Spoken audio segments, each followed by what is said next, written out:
नमस्कार साथियों, मैं सुनील यादव आपके अपने YouTube channel aim with Sunil AIMWITHSUNIL aim with Sunil पे आपका बहुत बहुत हार्दिक स्वागत अभिनंदन और वंदन करता हूं। दोस्तों, आज हम लोग इको गार्डन लखनऊ में हैं और हम सभी भाई बहन 6800 चयनित अभ्यर्थी हैं। मेरे प्यारे भाइयों बहनों, जो 6800 की लिस्ट आई है, ये 69,000 शिक्षक भर्ती में चौथी लिस्ट आई हुई है। ये माननीय मुख्यमंत्री महोदय ने जब विशेष दखल दिया है इसमें, तो आरक्षण विसंगति को सही करने के लिए माननीय मुख्यमंत्री महोदय के निर्देश पर ये लिस्ट आई, जो कि 5 जनवरी 2022 को निकाली गई।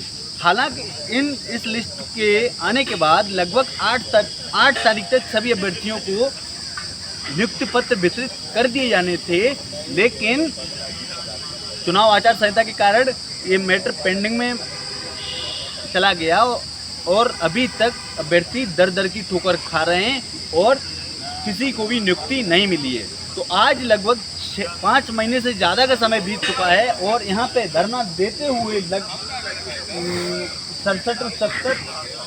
70 दिन से अधिक का समय लगभग होने को जा रहा है और अभी भी अभ्यर्थियों को कोई भी ऐसा ठोस प्रूफ नहीं मिल पाया है जिसके कारण कहा जा सके कि हमें फला तारीख को नियुक्ति मिलेगी या अभ्यर्थियों को फला तारीख को ज्वाइनिंग दे दी जाएगी। तो इसके लिए मैं सुनील यादव अपने सभी 6800 पीड़ित अभ्यर्थियों की तरफ से माननीय मुख्यमंत्री महोदय से करबद्ध निवेदन करता हूं कि हम सब लोग दलित और पिछड़े समाज के लोग हैं। हम सभी लोगों ने जब लिस्ट आ गई थी, उसके बाद हम लोगों ने सभी माननीय मुख्यमंत्री महोदय को फुल सपोर्ट किया था, जिसके कारण बाद में भारतीय जनता पार्टी द्वारा रिपीट हुई है। और उत्तर प्रदेश में ये 37 साल के इतिहास में का इतिहास है, कोई मुख्यमंत्री दूसरी बार मुख्यमंत्री बना हो रिपीट हो के। तो माननीय यशस्वी मुख्यमंत्री माननीय योगी आदित्यनाथ महाराज, हम सब लोगों की पीड़ा को समझिए और जो अधिकारी बेसिक शिक्षा विभाग के अधिकारी आपको गुमराह कर रहे हैं और कह रहे हैं कि कोर्ट में मैटर पेंडिंग है, इसके कारण हम नियुक्ति नहीं दे पा रहे हैं। सबसे पहले एक बात और बता दूं कि 2012 के बाद जितनी भी बेसिक शिक्षा विभाग में भर्तियां आई हैं, वो या 72,825 की रही हो भर्ती या 68,500 की भर्ती रही हो, सारी भर्तियों में सभी भर्तियों में जो नियुक्ति पत्र हैं, वो नियुक्ति पत्र कोर्ट के नियम मतलब कोर्ट का जो ऑर्डर आएगा उसके अधीन दिए गए हैं। तो माननीय मुख्यमंत्री महोदय ऐसा कोई नियम निकालें, कोर्ट के बाहर रास्ता निकालें, जिसके कारण यहाँ हम लोगों को भी जो 6800 की पीड़ित अभ्यर्थी इन सबको न्याय मिल सके। तो यहाँ पे हमारे कुछ भाई बैठे हुए हैं, इनसे भी हम जानेंगे क्या मैटर है, या इनसे अपनी बात माननीय मुख्यमंत्री महोदय से या बेसिक शिक्षा विभाग से या भारतीय जनता पार्टी के शीर्ष नेतृत्व से क्या मांग रखना चाहते हैं या कैसे, इसके लिए हम अपने कुछ भाइयों से बात करेंगे। क्या नाम है सर आपका? मेरा नाम मानवेंद्र सिंह है जी। और मैं तो माननीय महोदय से इतना ही कहूँगा कि हम लोग बहुत प्रताड़ित हो चुके हैं जी। अब हम लोगों की नियुक्ति दे दी जी। अभी अगर हमारी जगह पे अगर जनरल वर्ग के बच्चे होते तो उनकी अब तक नियुक्ति हो चुकी हुई होती। आपने देखा होगा कि पिछले 68,500 की जो वैकेंसी आई थी, उसमें 6,000 कैसे 2 दिन में नियुक्ति दे दिए थे जनरल के बच्चों को, और हम लोग योग्य अभ्यर्थी हैं। जबकि हमारे स्थान पे जो चयनित विद्यार्थी उनको बाहर होना चाहिए और हमको अंदर होना चाहिए, और जबकि हम यहाँ पे बैठे इको गार्डन में, उनको हमारी जगह पे होना चाहिए और हमको स्कूल में होना चाहिए। देखिए, सबसे बड़ी बात इसमें यही निकल के आ रही है कि हम लोग पिछड़े और दलित हैं। पिछड़े और दलित होने के कारण हम लोगों की जो पीड़ा है इसको नहीं सुना जा रहा है। एक मैटर ऐसा है, 68,500 का मैटर है, जिसमें लगभग 6,000 अभ्यर्थियों को नियुक्ति एक दिन के संघर्ष में SCIT पर अधिकारियों ने दी थी और बताया जा रहा है नियुक्ति के साथ साथ उन लोगों को मिठाई भी खिलाई गई थी। और हम लोग लगभग 10 महीने से ज़्यादा का संघर्ष कंटिन्यू करते हो गया और अभी भी हमें आंशिक सफलता मिली है, पूरी तरीके से सफलता नहीं मिली है। अपने कुछ और भाइयों से भी हम अपने बात रखेंगे। बताएं इसके बारे में क्या माननीय मुख्यमंत्री महोदय से आपका अनुरोध है? मेरा नाम दूधनाथ सिंह है। मैं माननीय मुख्यमंत्री जी से यही आग्रह करूंगा कि वो हम पीड़ितों को जल्द से जल्द नियुक्ति दें और हम लोगों का परिवार भी अच्छे से चलाएं। हमारे भी लोगों के परिवार में जिस प्रकार लिस्ट आकर खुशियाँ आई है, इस प्रकार नियुक्ति लेकर जाएं तो हम लोगों के घर पे अच्छी से अच्छी खुशियाँ आए, हमारा भी परिवार अच्छे से चले जाए। कहने का मतलब ये है, अभ्यर्थियों को स्पष्ट तरीके से एक तरीके से बताना है कि हम सभी भी योग्य अभ्यर्थी हैं। सरकार ने जो तय अपना मानक किया था, इस मानक को हम कट ऑफ को पार करते हैं, या कह सकते हैं 90-97 का जो कट ऑफ लगाया था, इस कट ऑफ से हम लोग ज़्यादा मार्क्स लाने के बावजूद भी हम लोग भटक रहे हैं। तो माननीय मुख्यमंत्री महोदय हम लोगों की बात को सुने और जल्दी से जल्दी हम लोगों को नियुक्ति भी दें। सर नाम क्या आपका? मेरा नाम ब्रजेश सिंह है, जी इस बात का। और मैं आपको ये बताना चाहता हूँ कि पिछले 2 साल से हम लोग इको गार्डन में धरना दे रहे हैं और उसी का नतीजा रहा कि पिछले 4 महीने पहले जो है जनवरी 2022 में माननीय पूर्व शिक्षा मंत्री श्री द्विवेदी ने और माननीय मुख्यमंत्री जी ने उनके प्रयासों से हमारी जो है फोर्थ लिस्ट जो है जारी हुई थी 6800 की। अब उसमें क्या हुआ कि उस समय गवर्नमेंट ने फोर्थ लिस्ट जारी की और पूरा काउंसलिंग शेड्यूल और नियुक्ति पत्र जारी करने के लिए पूरा शेड्यूल जारी कर दिया था, लेकिन अपने बात से मुकर गए और कारण क्या बताया, कहा कि चुनाव आचार संहिता लग गई है। हम लोग मान गए। अब चुनाव हो गया, नई मंत्रिमंडल का गठन भी हो गया, मुख्यमंत्री आ गए, लेकिन हम लोग को अभी तक नियुक्ति पत्र नहीं दिया गया है और विभाग की तरफ से बार बार यही कहा जा रहा है कि मामला कोर्ट में पेंडिंग है, लेकिन मामला कोर्ट में कहीं पेंडिंग नहीं है। माननीय जस्टिस राजन राय ने भी साफ तौर पे जो है बोल दिया है, ये सरकार के पाले में है, आप चाहें तो नियुक्तियाँ दे सकते हैं, आपकी ये गलती है, आप इसमें सुधार कर सकते हैं। यही हम लोग की तरफ से पिछले 2 दिन से प्रयास चल रहा है। माननीय मुख्यमंत्री जी से मिलने के लिए हम लोग बार बार प्रयास करते हैं। तो आप लोग देख रहे हैं कि यहाँ पे लगातार अभ्यर्थी अपनी अपनी मांग को रख रहे हैं और कहीं न कहीं माननीय मुख्यमंत्री महोदय से गुहार लगा रहे हैं। और माननीय मुख्यमंत्री महोदय ये आशा नहीं, हम सब लोगों को पूर्ण विश्वास है बहुत जल्द हम लोगों की मांग को सुना जाएगा और जल्दी से जल्दी हम लोगों की समस्या का निदान किया जाएगा। यहाँ पे हमारे बड़े भाई विजय यादव जी बैठे हुए हैं और यही पूरे धरने का नेतृत्व कर रहे हैं। आप लोग देखेंगे बहुत जल्द इन लोगों के नेतृत्व में हम लोग सफलता मिलेगी। भैया से भी 1 मिनट बात करते हैं। एक मिनट विजय भैया हैं ये, थोड़ा इनसे बात करेंगे। मतलब इसके माननीय मुख्यमंत्री महोदय से आप क्या उम्मीद करते हैं या कब तक सफलता मिल सकती है?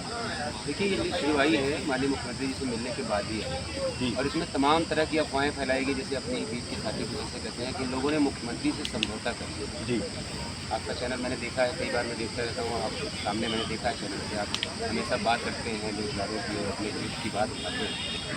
आप अपने दर्शकों से पूछिएगा, एक प्रश्न छोड़िएगा, क्या उत्तर प्रदेश में किसी की हैसियत है कि सूबे के मुख्यमंत्री के पास जाके बैठेगा और वो बार्गेनिंग कर लेगा? कर लेगा? नहीं, किसी को। या मेरी हैसियत या इनकी, ये जो बगल बैठे हैं, इनकी हैसियत है कि मुख्यमंत्री के पास जाएंगे और कहेंगे कि साहब हमको 6800 सीट दे दो? नहीं बोल पाएंगे? नहीं बोल पाएंगे। लेकिन हमारे बीच के कुछ लोगों ने ये अफवाह फैलाई कि ये लोग गए और मुख्यमंत्री से 6800 सीटों पर समझौता कर लिए। मैं इसलिए बोल रहा हूँ कि बेरोजगारों का चैनल इसको सिर्फ बेरोजगार देखते हैं और खास करके इस समाज के लोग, ये बात वहाँ तक पहुँचेगी जहाँ तक लोग पहुँचाना चाहते हैं। लोगों का ये कहना है कि हम लोग मुख्यमंत्री से मिलने गए और हमने 6800 सीटों पर समझौता कर लिया। आप सोचो, यानी उत्तर प्रदेश का मुख्यमंत्री आवास भी सुरक्षित नहीं है, वहाँ की भी जानकारियाँ बाहर लीक होती हैं। जी, 5 लोग थे हम लोग। जी, अगर ये बात लोहा सिंह पटेल, तस्लीम बानो, नहीं नवनीत मनु इस लिस्ट में शामिल थे, 2 लोग ऐसे थे जिनका इस लिस्ट में नाम नहीं आया। अगर वो बाहर निकल के इस बात को बोलते कि इन लोगों ने वहाँ 6800 सीटों पर समझौता किया या 6800 या किसी विशेष नंबर की बात हुई, तब तो इस बात में सच्चाई होती।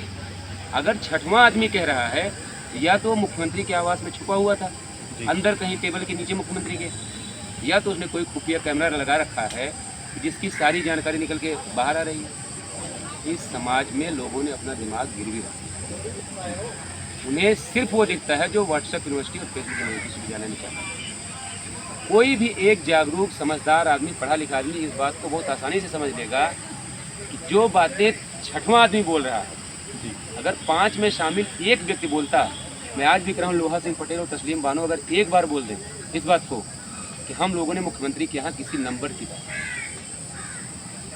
तो लखनऊ की बात छोड़िए, पूरे सार्वजनिक जीवन से मैं संन्यास लूँगा। मुख्यमंत्री के यहाँ सिर्फ एक बात हुई, माननीय हम लोग 8 महीने से चल रहे हैं, हमारे साथ अन्याय हुआ है, 2 साल से हमारी नियुक्तियाँ रोकी गई और हमारी सीटों पे अन्य लोग आए गए।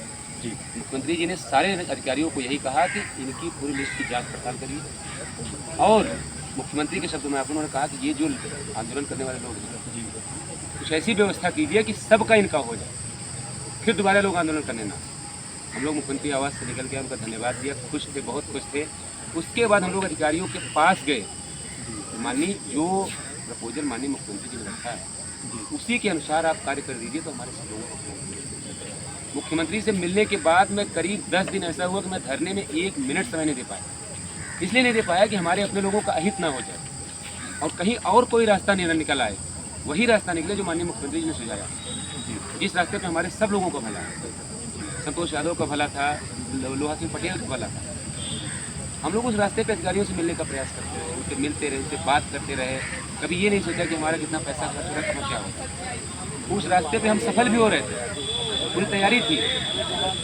वो लोग जो कभी कहते थे कि पीपल के बट वृक्ष के नीचे बैठने से कभी कुछ नहीं होता, उन लोगों ने भी इस बात को एक्सेप्ट किया कि धरने से ही। सुनिए, उन लोगों ने क्या किया जो कभी आंदोलन का सपोर्ट नहीं करते थे, जब उन्होंने देखा कि मुख्यमंत्री से लोग मिल आए हैं, अब नियुक्ति का रास्ता निकल आएगा, तो उन्होंने एक आंदोलन किया।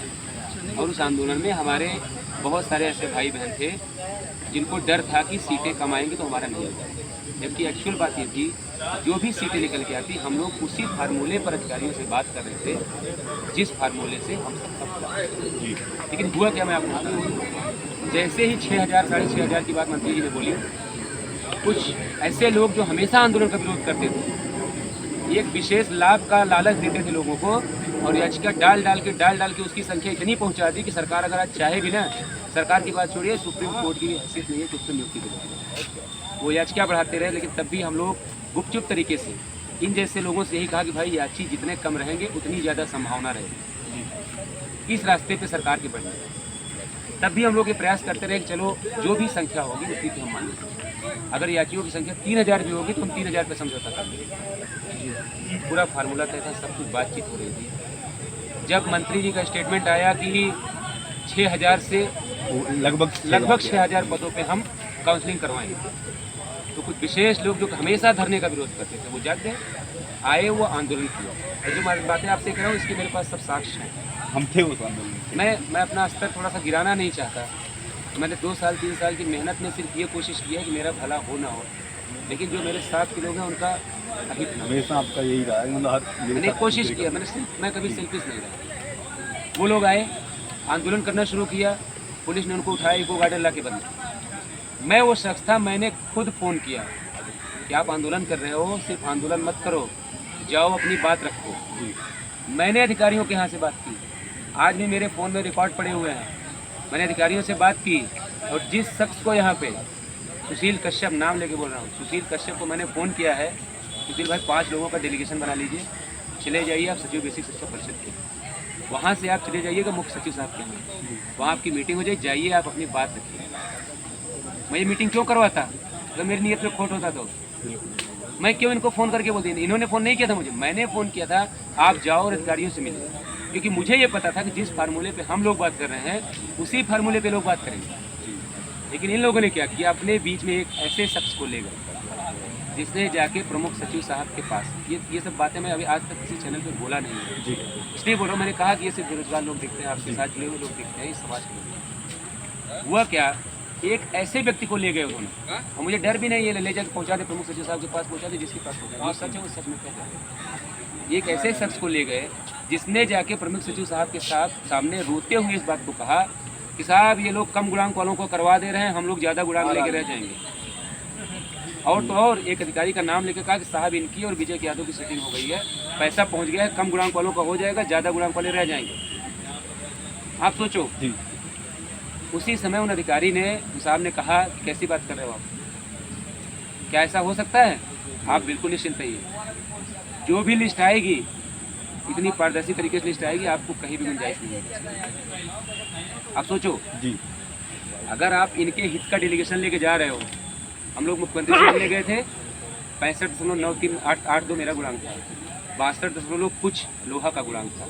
हम लोग सामंजस्य बना के ले गए थे, किसी की बात अधूरी नहीं। जब 5 लोगों का डेलीगेशन गया तो वहाँ इस बात को कहने की प्रमुख सचिव साहब के सामने क्या जरूरत थी कि कम गुणांक वालों का हो जाएगा, ज़्यादा गुणांक वाले रह जाएंगे।